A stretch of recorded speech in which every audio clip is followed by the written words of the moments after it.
Hey guys, Matt here.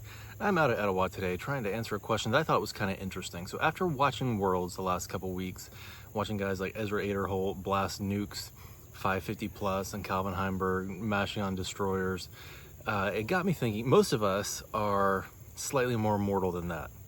I can throw far sometimes, but not like those dudes on the Pro Tour. So that leads a lot of us to going to a disc that is either less stable than those premium pro level distance drivers or a lighter version of them. So I wanted to see, like, for a competent but mortal player, what is a better solution for that problem. So I've got two different sets of discs here.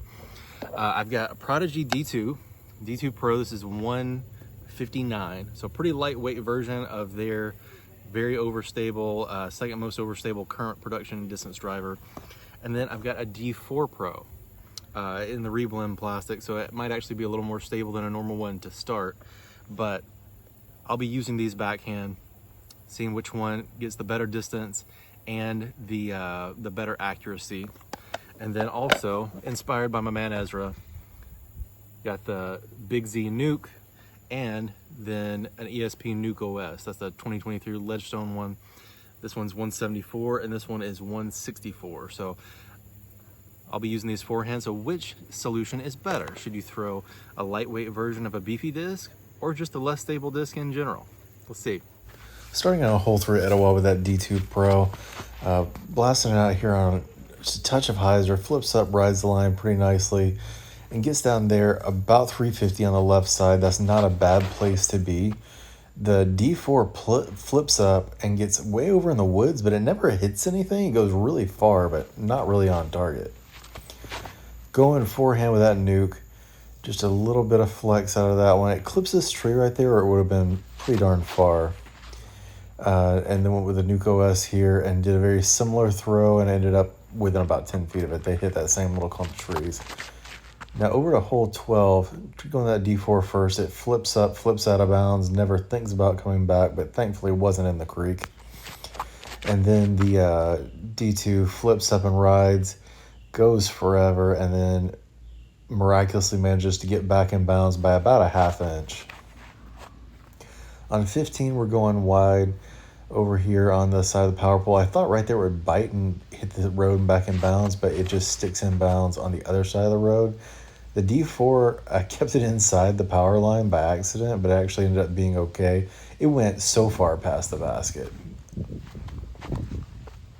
Nuke flipped over a little bit. There's a pretty good headwind here, and it didn't actually go down the ditch on the left, but was okay. Trying that same funky flex over line with the Nuke OS. Goes perfect, and it's in the circle about 20 long of the basket.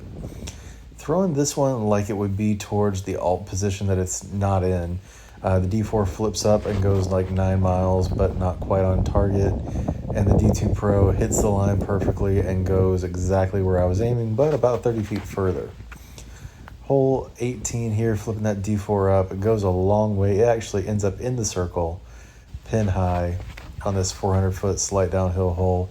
D2, I didn't give it quite enough. I was getting tired by this point, unfortunately, and accurate, but not quite what I was looking for there. Nuke, unfortunately, stayed right behind my body the whole time. It was a C2, not a bad throw. And the Nuke OS is actually going to be a little bit better. It hits the side of the hill on the right and skips up a little bit closer. Okay, so I've gotten to throw all of the disc and had some time to think through them. And I had my farthest backhand throw ever on hole 18 with the D4 Pro. It goes really far. I'll give it a lot of credit. Several of the throws I had with this one were impressively long, but I never felt that I knew exactly the direction it was going to be going when it left my hand. There were some times where I gave it a lot of hyzer and it just flipped and never came back. And the D2 Pro, even though it's a lighter weight, got very similar distance, not quite as long, but very close. And the added control really made it worthwhile for my game. And on the nukes, throwing the forehands, I like the nuke. It goes pretty far. But I never could dial it in perfectly for my throwing style, especially in some of the headwinds I was dealing with today. Whereas the Nuke OS, I didn't even have to think about it. It was going the direction I wanted it to be just about every time. Not flawless, but very good and very solid. And a slightly better result on all 3 throws with these. And the D2 Pro is a better result on 2 of the 3 that we used it on. The one where I had the eagle look on 18, that was pretty cool.